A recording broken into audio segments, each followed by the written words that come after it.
Hardware বলতে মূলত কী বোঝায়? দেখো, আমাদের দৈনন্দিন জীবনে আমরা যখন কম্পিউটারে কাজ করি, তো কম্পিউটারে কাজ করার সময় আমরা খালি চোখে যেগুলো দেখতে পাই, যেগুলো ছুঁতে পারি, সেগুলোই হচ্ছে হার্ডওয়্যার। এইবার আমরা একটা কোশ্চেন এখানে আসতেই পারে, স্যার হার্ডওয়্যার কি? সেটার তো প্রশ্নটা বুঝলাম, কিন্তু হার্ডওয়্যারের এক্সাম্পলগুলি কি? ঠিক আছে, হার্ডওয়্যারের এক্সাম্পল অনেকভাবেই দেওয়া যায়, কিন্তু এটাকে আমি কয়েকটা পার্ট ওয়াইজভাবে ভাগ করেছি, যাতে কোন পার্টের মধ্যে কোন এক্সাম্পলটা আসছে সেটা আমরা বুঝতে পারি। ধরো 1 নম্বরে আমি যদি যাই, সেটাকে আমি নিতে পারি ইনপুট ডিভাইস। ঠিক আছে, ইনপুট ডিভাইসটাকে আমি হার্ডওয়্যারের এক্সাম্পলের মধ্যে রাখতে পারি। ঠিক আছে, যে সমস্ত ডিভাইসের মাধ্যমে আমরা কম্পিউটারে কোনো কিছু ইনপুট দিচ্ছি সেগুলিকে ইনপুট ডিভাইস বলে। যেমন কি মাউসের মাধ্যমে, কিবোর্ডের মাধ্যমে, এছাড়া মাইকের মাধ্যমেও আমরা কম্পিউটারে ইনপুট দিয়ে থাকি। ঠিক আছে, তো ইনপুট ডিভাইসটা হলো 1 নম্বরে হার্ডওয়্যারের এক্সাম্পল। সেকেন্ডে কি আসবে? ইনপুট ডিভাইসের মতো আউটপুট ডিভাইসটা। আমরা কম্পিউটারে ইনপুটের মাধ্যমে যে ডেটা বা ইনফরমেশনগুলো দিচ্ছি, আউটপুট ডিভাইসের মাধ্যমে তার আউটপুটগুলি দেখতে পাচ্ছি ফলাফল হিসেবে। সাপোজ আমি কিবোর্ডে কিছু টাইপ করছি, মনিটরে সেটা রিফ্লেক্ট হচ্ছে। মাউস দিয়ে কিছু প্রেস করব, মনিটরে সেটা রিফ্লেক্ট হচ্ছে।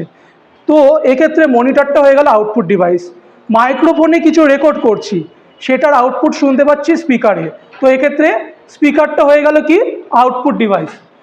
তাহলে 1 নম্বরে গেলে ইনপুট ডিভাইস, 2 নম্বরে হচ্ছে আউটপুট ডিভাইস। 3 নম্বরে কি? 3 নম্বরে আসে সিপিইউ। সিপিইউ হচ্ছে কম্পিউটারের সবথেকে গুরুত্বপূর্ণ একটি অংশ। এটাকে কম্পিউটারের ব্রেনও বলা হয়। কারণটা কি? এটাতে যত রকমের ম্যাথামেটিক্যাল ফাংশন বলো, লজিক্যাল ফাংশন বলো, সব কিছু এটা নিয়ন্ত্রণ করে। তার সাথে সাথে অন্যান্য হার্ডওয়্যারকেও সিপিইউ নিয়ন্ত্রণ করে। এবার সিপিইউর এক্সাম্পল কি? বর্তমানে আমরা যে প্রসেসরগুলি ইউজ করি কম্পিউটারে, ইন্টেলের যত প্রসেসর হোক, এএমডির যত প্রসেসর হোক, সব কিছুই হচ্ছে সিপিইউর অন্তর্গত। তাই সিপিইউকেও হার্ডওয়্যারের একটা পার্ট হিসেবে আমরা ধরতে পারি, বা সিপিইউকেও হার্ডওয়্যারের এক্সাম্পল হিসেবে গণ্য করা যায়, যার ফুল ফর্ম হচ্ছে সেন্ট্রাল প্রসেসিং ইউনিট। এটা গেল সিপিইউ। 4 নম্বরে কি?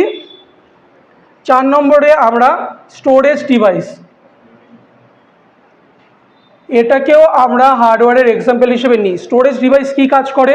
আমরা কম্পিউটারে যে তথ্য বা ইনফরমেশন দিচ্ছি সেটাকে টেম্পোরালি বা পার্মানেন্টলি সেভ করার জন্য স্টোরেজ ডিভাইস ইউজ করা হয়। যেরকম ধরো পেন ড্রাইভ, যেরকম ধরো র্যাম, যেমন ধরো রম, যেমন হার্ড ডিস্ক, যেরকম হচ্ছে তোমার এসএসডি মানে সলিড স্টেট ড্রাইভ। ঠিক আছে, তো স্টোরেজ ডিভাইসটাও আমাদের কিসের মধ্যে আসছে? হার্ডওয়্যারের মধ্যে আসছে। এবার লাস্ট অ্যান্ড দ্য লিস্ট হচ্ছে মাদারবোর্ড। মাদারবোর্ড হচ্ছে হার্ডওয়্যারের সবথেকে গুরুত্বপূর্ণ পার্ট। ঠিক আছে, কারণ কি?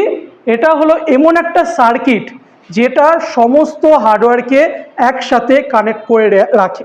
এক্সাম্পল স্বরূপ আমরা বলতে পারি, যারা গেম খেলে তারা কুলিং ফ্যান ইউজ করে, কম্পিউটারে গ্রাফিক্স ভালো মতো বোঝার জন্য গ্রাফিক্স কার্ড ইউজ করা হয়, এছাড়া পাওয়ার সাপ্লাই ইউনিট, এটাকেও মাদারবোর্ডের এক্সাম্পল হিসেবে ব্যবহার করা হয়। এই যে আমরা টোটাল 5টা জিনিস জানলাম, এগুলো প্রত্যেকটাই হার্ডওয়্যারের অন্তর্গত।